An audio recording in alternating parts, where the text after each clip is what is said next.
அருளாசிர் ஊடக நண்பர்களுக்கு வணக்கம். இஸ்ரேல் மக்களின் வரலாற்றில் நடந்த ஒரு நிகழ்வு என்று சொன்னால், இறைவன் அவர்களோடு செய்து கொண்ட உடன்படிக்கை என்பது நம் அனைவருக்கும் தெரிந்த ஒன்று. அந்த உடன்படிக்கையின் வழியாக அவர்கள் கடவுளுடைய இனமாக தேர்ந்து கொள்ளப்படுகின்றார்கள்.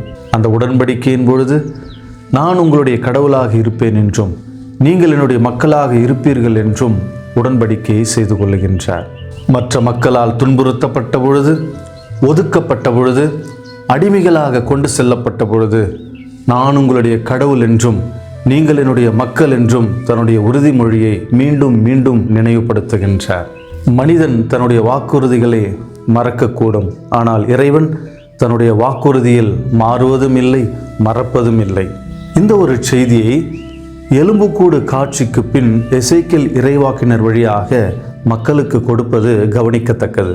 எவ்வாறு உலர்ந்த எலும்புகள் உயிர் பெற்று எழுந்தனவோ, அதே போல அடிமைத்தனத்தில் இறந்து கிடந்த இந்த இஸ்ரேல் மக்களும் உயிர் பெற்று எழுவார்கள் என்கின்ற ஒரு நம்பிக்கையை இறைவன் தருகின்றார். தன்னுடைய இறைவாக்கினர்கள் வழியாக இறைவன் தன்னுடைய உடனிருப்பை மீண்டும் மீண்டும் உறுதி செய்து கொண்டே இருந்தார்.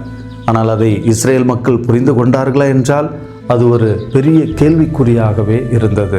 இப்படிப்பட்ட இந்த சூழலில்தான் தன்னுடைய பேரன்பை இந்த மக்களுக்கு வெளிப்படுத்துவதற்காக தன்னுடைய ஒரே மகனையே கையளிக்கின்றார்.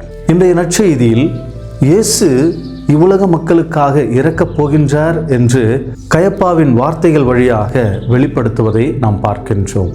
இந்த பரிசேயர்கள், சதுசேயர்கள் தங்களுடைய அதிகாரத்தை, தங்களுடைய பதவியை தக்க வைத்துக் கொள்வதற்காக, தங்களுடைய வழிபாட்டு முறைகளை காப்பாற்றிக் கொள்வதற்காக இயேசுவை கொல்வதற்கு முன்வருகின்றார்கள்.